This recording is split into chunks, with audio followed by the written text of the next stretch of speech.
Vorcaro nem ter pensado em mim ou no Kim como uma opção de parceiros, já é resultado desse tipo de investimento. Então, é uma escolha deliberada, que ela se paga.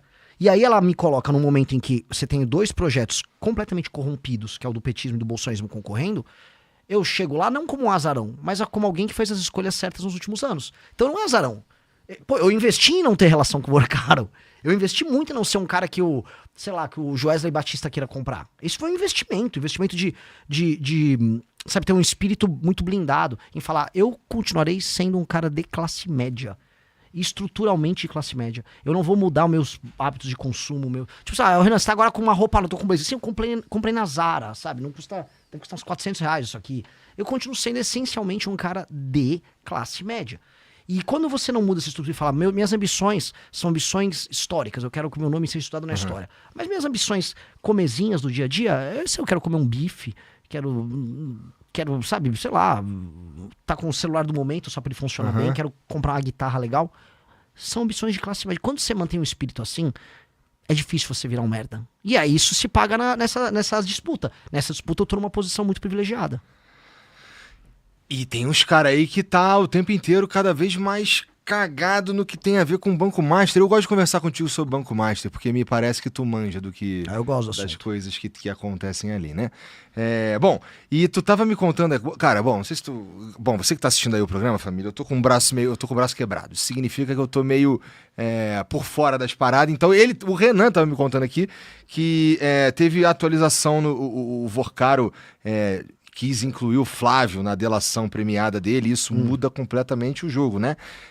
Não sei se muda completamente, mas com certeza muda o jogo, né? Porque agora ele tá prometendo uma delação com o Flávio, que é um pré-candidato à presidência da República, né? Com Alexandre de Moraes, que é um ministro do Supremo Tribunal Federal, né? E vamos ver os outros nomes. Lembrando que a delação hoje do Vorcaro, ela concorre com outras delações. Tem a delação do Fabiano Zettel, que era um dos sócios do Vorcaro, e tem a delação do Augusto Lima, que foi uma espécie de sócio. O Vorcaro foi o cara que começou o escândalo ainda na Bahia, no Credit Sexta. O Augusto Lima se delata, ele derruba um monte de gente do PT. E muita gente da Bahia. Porra. O Fabiano Zettel vai derrubar muita gente da mídia, influência, gente religiosa. É mesmo? O Fabiano Zettel era o operador pra comprar... A gente precisa de todos eles, então. O ideal era todos. Tá. Só que assim, vamos dizer, se o Fabiano Zettel sabe quase tudo que o Vorcaro sabe, se o Zettel entrega tudo melhor do que o Vorcaro entrega, o Vorcaro perde valor e nem adianta. Aí o Vorcaro eventualmente não pega o benefício de uma delação. É uma coisa de teoria dos jogos, né? Tipo assim, todo mundo tem, né, a possibilidade de fazer a delação e ferrar o outro. E tem o pai do Vorcaro, que também foi preso. E o pai do Vorcaro, ele não quer ficar na cadeia. O pai do Vorcaro já, tipo, eu delato! O Vorcaro também já deixou claro que ele não quer ficar na cadeia. Ele quer, inclusive, voltar a ser o dono do Banco Master, cara. O Vorcaro nunca que... O Vorcaro tava na Ego Trip. E como ele tinha comprado todo mundo, ele, no fundo, achava, cara, eu só vou pegar e botar meu banco pra andar de novo, eu dou um jeito. Porque o cara tava muito na Ego Trip. Tenta imaginar, assim... É um escândalo, ele tava rodando bilhões. Então, quando a gente fala assim, ele fez um contrato lá com o Flávio Bolsonaro que ele ia pagar centenas de milhões. Isso não era nada pra ele. Era nada. Era merreca, sabe? Só com o BRB foram bilhões. Não, na mesma época ele tava pegando... Eu tava conversando ontem com o Felipe aí, que na mesma época que ele do vazamento das mensagens do Vorcaro falando pra pagar pagar, não deixar de pagar o lance do filme do Bolsonaro, o Banco Master estava recebendo aporte do Rio de Janeiro lá, na mesma época. Sim, né? da Previdência. Então a gente está falando de chega a bilhões e o cara entrega aqui, estava ali falando de 60 milhões de reais. Sim. Chega a bilhão. Né? Assim, o Felipe Moura Brasil, ele é um cara muito inteligente e ele tem uma memória prodigiosa e ele, por ser inteligente, ele consegue juntar pontos. O fato de o Flávio Bolsonaro ser um dos donos do governo carioca desde que o Cláudio Castro entrou. Ele é um fiador ali. Tem indicações na máquina do governo Cláudio Castro. Ser próximo do Vorcaro e o Vorcaro claramente dever favores a ele. O Cláudio Castro também deveria favores ao Vorcaro. E o Cláudio Castro comprou bilhões em títulos podres do Banco Master via a Previdência do Rio de Janeiro. Ao mesmo tempo em que o Flávio Bolsonaro tinha um contrato injustificável de centenas de milhões, quando você junta os pontos, você acha que o Felipe Moroso tá assim meio que... Não vai falar, mas acho que a gente tá jogando no ar. Gente, parece que tem algo aí, que se alguém juntar direitinho, meio que todo mundo sai satisfeito ali, né? Só ou não o aposentado do Rio de Janeiro, mas... Parece que tem. Assim, muitas pessoas muito próximas ao Flávio Bolsonaro beneficiaram muito o Banco Master. Eu vou citar 3. João Roma, que era ministro do governo Bolsonaro. Ele soltou uma MP que permitia o aumento do crédito consignado em 2022, no ano da eleição, e todo mundo achou que aquilo era só uma medida eleitoreira. Por exemplo, pega uns auxílios que vem do governo, e aí você pega um empréstimo calcionado nesses auxílios. Né? Nem calcionado, você pagava com auxílio. Pô, essa é uma medida populista. Não foi só populista, porque isso turbinava produtos como crédito cesta que eram no Banco Master. Isso foi uma coisa. Isso aconteceu no governo do pai dele.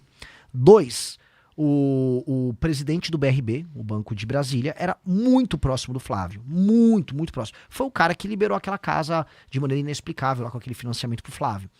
E 3, o governo do Rio de Janeiro, em que o Flávio realmente tem uma gerência, vamos colocar aqui, muito grande sobre as pessoas daquele governo, são muito próximos. Só para entender, ele estava apoiando o Bacelar para suceder o Cláudio Castro no governo do Rio. Bacelar, que é ligado ao Comando Vermelho, não é opinião minha, a Polícia Federal falou. E o Flávio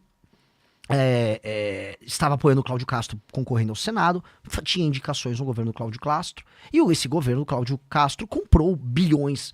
Assim, é um fato, na minha opinião. O governo do Cláudio Castro comprou, a Previdência do Rio de Janeiro comprou bilhões em títulos podres do Banco Master e enfiou nos velhinhos lá da aposentado do Rio. Tô falando que é isso, seria leviano eu falar. Mas não faz sentido, e todo mundo sabe disso, o Vorcaro, assim, de maneira muito clara, estar devendo um favor pro Flávio, a ponto de ter feito um contrato com o NDA, o Non-Disclosure Agreement lá, né, que ninguém pode saber e tal, e pra fazer um filme com 134 milhões. Cara, você conhece um pouco do audiovisual. Aquele filme não é um filme só na parte do Vorcaro de 134 milhões. Óbvio que não era pra isso. É óbvio que não era. Era pra quê? E outra coisa, você põe um dinheiro no filme, a título de investimento, você nunca vai recuperar esse dinheiro. 2, foi o quê? Você vai botar a marca Banco Master patrocinar esse filme? Não. Então qual é o... Por quê, né? Isso daí é uma pergunta muito interessante mesmo. Mesmo que fosse uma empresa... mesmo que o dinheiro fosse do Daniel Vorcaro, que não era, né? Era dinheiro roubado. Sim. Ia ser estranho, né? Mesmo que fosse uma empresa que vende muito cachorro quente mesmo, e o cara é bilionário, e ele escolheu pegar o dinheiro que ele vendeu muito cachorro quente mesmo e entregar pra fazer um filme. Por quê? Não tem nenhum sentido. É óbvio que, assim, vamos pegar. Todo mundo, inclusive os bolsonaristas, de maneira correta, estava falando, pô, você acha correto a mulher do Alexandre de Moraes tem um contrato de 130 milhões de assessoria jurídica. Todo mundo, de maneira muito correta, falou, obviamente, ele está pagando por outra coisa. Perfeito. Né? Porque não tem nenhum sentido. O valor não bate, não é o valor de mercado, não, todo mundo sabe, beleza. Por que essa mesma lógica não se aplica ao contrato do Dark Horse? Vamos botar aqui, o Guido Mantega tinha um contrato milionário com o Banco Master de assessoria jurídica, assessoria econômica. Ele era um consultor econômico.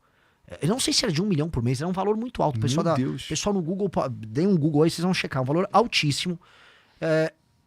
Obviamente que não era para ter a assessoria do Guido Mantega, que foi um péssimo ministro da Fazenda. Óbvio que era para o Guido Mantega abrir portas no governo Lula, tanto que abriu. E o Vorcaro teve reuniões com o Lula. Então, poxa, se a gente tá falando que essa lógica funciona com o Lula, se essa lógica funciona com o Xandão, não vai funcionar com o Flávio? Ah, não, com o Flávio foi um filme. Para, sabe, é tipo, pô... É da raiva, porque se for pegar pros lulistas, e entra eles aí, eles vão falar que com o do Guido Mantega tá ok. Não, pô, o Guido Mantega é um baita cara. Faz sentido você ter um contrato de, sei lá, 1 milhão por mês, eu não sei o valor. Ou é meio milhão, é 1 milhão por mês com o Guido Mantega. Pô, não faz sentido. Tem o do Lewandowski, ministro da Justiça do Lula, tinha um contrato acho que de 300 pau por mês. Outro que tinha um contrato, a mulher do senador Jacques Wagner do PT da Bahia, também tinha um contrato com, assim, uma fortuna com o Banco Master. Entendi. Então pro petista, o problema é só o Dark Horse. Não, tava o Vorcaro, vamos ser sinceros, ele comprou todo mundo se relacionou, e aí ele tinha um método ali. O que é? É consultoria? Consultoria pra você. Faz um filme, é isso aí, faz um filme aí. Tá legal, tá fazendo filme. E ele tava na egotrip, que a gente nunca pode esquecer o fator B, que é o fator burrice, e o fator E, que é o fator ego. O Vorcaro, imagina assim, pô, eu tô comprando até ministro do Supremo. Dane-se, aqui não vai acontecer nada. Só toca a máquina. E o próprio Vorcaro tava com plano também de montar um grupo de mídia. Ele queria montar um grupo de mídia concorrente com outros grupos de mídia, porque na ego trip dele, se ele tem um grupo de mídia, eles têm ministro do Supremo, ele tem todos os partidos na mão, ele não vai ter encheção de saco de ninguém. O cara, ele só queria ficar em paz. Ele só não queria briga com ninguém. Cara... Só queria umas pelelecas. Ele queria a peleleca branca Deus dele do lá. céu, cara. Isso tudo é muita... Mas, ó, você acha que a gente corre o risco de ter Bom, tem algumas coisas pra gente falar sobre isso ainda. Por exemplo, tu viu a fotinha do Vorcaro com o Ciro Nogueira? Vi, maravilhosa. Lindo, fofo, né, cara? Os caras foram passear. Eu não sei, não é Não sei, eles foram esquiar. É isso aí, porque esse lugar, até eu dei um RT num jornalista que eu gosto, que é o Schauders, que é um lugar na Suíça, ou na França. Eu acho que é nos Alpes franceses. O pessoal da produção puder ver, acho que chama Courchevel, não sei como é que fala. O lance é, essa galera toda vai pra lá. Todos os políticos ladrões bregas vão esquiar lá, porque é tipo um trademark. Ok, fixou um político corrupto, eu vou para esse lugar esquiar e encontrar outros políticos corruptos esquiando ali. Então é um padrão. E, sabe, é tão óbvio que eles iam pra lá. E aí a foto lá, e aí você pega, que é a cara do Brasil, né? A mensagem do Ciro Nogueira pro Vorcaro, com assim, pra mim ajudar, sabe, é tudo, assim, é um português, é um cara rude, é um cara animalesco no trato, é um jegue, e o cara, sabe, movendo bilhões, não, eu vou esquiar aqui, ó, olha, não, porque pra mim, não sei o quê, sabe, pra mim ver isso aí pra você, sabe, um português tosco, mas aí ele tem que estar na Suíça com o português tosco dele. Isso é tão rude, cara, isso é tão, assim, a existência dessa classe política vagabunda é uma tapa na cara tão grande, sabe, um moleque que tá estudando agora pra passar numa faculdade e querer ter um emprego sério. É um tapa na cara mesmo. de você que quer ter excelência na vida, que você quer trampar, você quer construir algo sério. Você sabe que quem te administra é esse tipo de gente, é um analfabeto ladrão. E é sempre esse padrão, é um cara burro, rude, mas ele é bom de negócio. E o tipo de negócio dele consiste em ser corrupto e ganhar dinheiro às custas de outras pessoas, que é a massa da população, que não consegue se defender. Isso dá muita raiva. Isso dá muita raiva. É uma raiva colossal. Isso dá pra mim dá raiva física, cara. É um ódio. E não um ódio tipo, eu odeio essa corrupção. Eu odeio mais a breguice deles do que o fato deles serem ladrões. Eu odeio assim, povo. Mesmo assim, roubou tanto pra isso, cara. Você roubou tanto pra isso. Nem pra ser um puta de um bandido. Você é um bandido merda, cara. É um ódio, cara. Uma galera muito, muito escrota. E é muito interessante ver eu gosto das defesas em geral, sabe? Que nem eu tô até agora, inclusive, tentando entender, como todos nós, na verdade, por que diabos, ou qual que era mesmo o valor, ou por que se pagava o valor pra esposa do Alexandre de Moraes lá, entendeu? Do escritório lá que ela recebia. Porque pra mim, cara, eu já te falei, isso é uma questão muito, muito séria, a gente não confiar em quem a gente percebe como justiça, sabe? Sim. Então assim, imagina que alguém fez um mal feito contra você, você vai recorrer à justiça, né? Se você não confia na justiça, como é que tu vai confiar naquele julgamento? Né? Se o cara que deveria estar me dizendo se uma coisa é constitucional ou não, está envolvido num escândalo que ele não explica pra gente o que eu vou ficar aqui achando que ele é corrupto, né? Eu não queria achar que a gente tem ministros do Supremo Tribunal Federal que poderiam correr o risco de ser corruptos, tá entendendo? Eu queria entender e uma explicação. E como eu te falei, provavelmente já também, não estamos falando de um cara que não é midiático, né? Estamos falando de um cara que é bem midiático. Sim. Cara... Sim. Fala, tem opiniões, livros publicados, quer palestrar em tudo quanto é canto. Então acho que a minha principal... Você estava falando de que te dá raiva. Acho que a coisa para mim mais chata desse escândalo inteiro é esse silêncio específico, tá? Porque como cara, que um bolsonarista vai confiar que o julgamento do Bolsonaro foi honesto? Não, ele não vai, mas eu acho que todo mundo trabalhou muito pra gente chegar nesse estado de coisas. Que é é muito difícil. Assim, a democracia, né, é um regime muito... A beleza da democracia é a possibilidade de troca de poder. Dito isso, ela tem muitos defeitos. Se eu for voltar lá para Aristóteles, assim, é um regime cheio de problemas. Ele acaba, vamos dizer, ela acaba privilegiando comunicadores malandros. Tem muito problema a democracia. E a democracia só pode existir em um regime profundamente republicano. Por isso que a gente, antes de ser uma democracia, a gente é uma república. E a ideia de república é, existe uma coisa pública, um desejo público de que aquelas pessoas que vivem naquele território e falam aquela língua, elas querem construir algo e tem um sistema de valores bem claro que todo mundo concorda. Elas têm uma espécie de um contrato, né? Esse contrato, sei lá, posso voltar para leis das 12 tábuas, eu posso ir pro Magna Carta na Inglaterra, eu posso ir pra Constituição Americana. Você tem meio que um contrato geral em que esses valores estão muito claros e que ninguém vai passar por cima desses valores. Aqui no Brasil não existe esse contrato. Não existe esse contrato. Aqui no Brasil é completamente casuístico. E as pessoas nem fingem mais ter um contrato. Então virou tudo jogo de poder. Porque quando você não tem uma regra una e diz, isto aqui é do interesse público, por exemplo, é do interesse público que um político corrupto seja preso. Uhum. Quando não existe mais este interesse público, a função de um juiz num país desse passa a ser, é do meu interesse ajudar esse cara porque ele é meu amigo. E é do meu interesse ferrar aquele cara porque ele é meu inimigo. E aí você não tem justiça, você tem jogos de poder. E hoje o que nós temos no Brasil é apenas jogos de poder.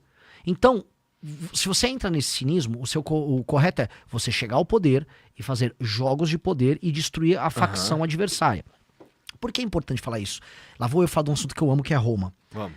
Em Roma, eles tinham uma república que foi a coisa mais incrível. A maior experiência republicana da Terra foram duas. Foi a experiência romana e depois a experiência americana no começo. A experiência romana, eles começaram com uma monarquia. A monarquia, ela teve alguns problemas, especialmente o último dos monarcas romanos, pelo menos é o que a lenda nos diz, e ela vira uma república. E era uma espécie de um conselho dos membros das grandes famílias que iam pro Senado, e depois tinha uma coisa que é tipo a Câmara dos Deputados dele, que foram os tribunos, os representantes da plebe, que ao longo do tempo foram ganhando espaço. Por esse modelo, mais um modelo político-militar deles, que privilegiava o desempenho militar dos membros das famílias, criava uma competição para ver quem era o melhor general, o melhor administrador público. Isso fez com que Roma virasse uma máquina que começasse a ganhar dos vizinhos e crescer. Até que surgiu uma potência rival, que foi Cartago. Cartago vai enfrentar Roma, e Cartago leva Roma à exaustão, porque Cartago tinha provavelmente o maior general da história humana, que foi o Aníbal. E ele leva Roma à exaustão. E a República Romana poderia, sei lá, as famílias romanas terem se dividido, terem sido compradas. Cara, Roma, a porrada fortalece. Aquilo era um povo, aquilo era uma república que realmente acreditava em Roma. Eles foram o ápice de uma civilização. Foram tão tenazes que aí eles foram trazendo generais cada vez mais novos. O rapaz que derrotou o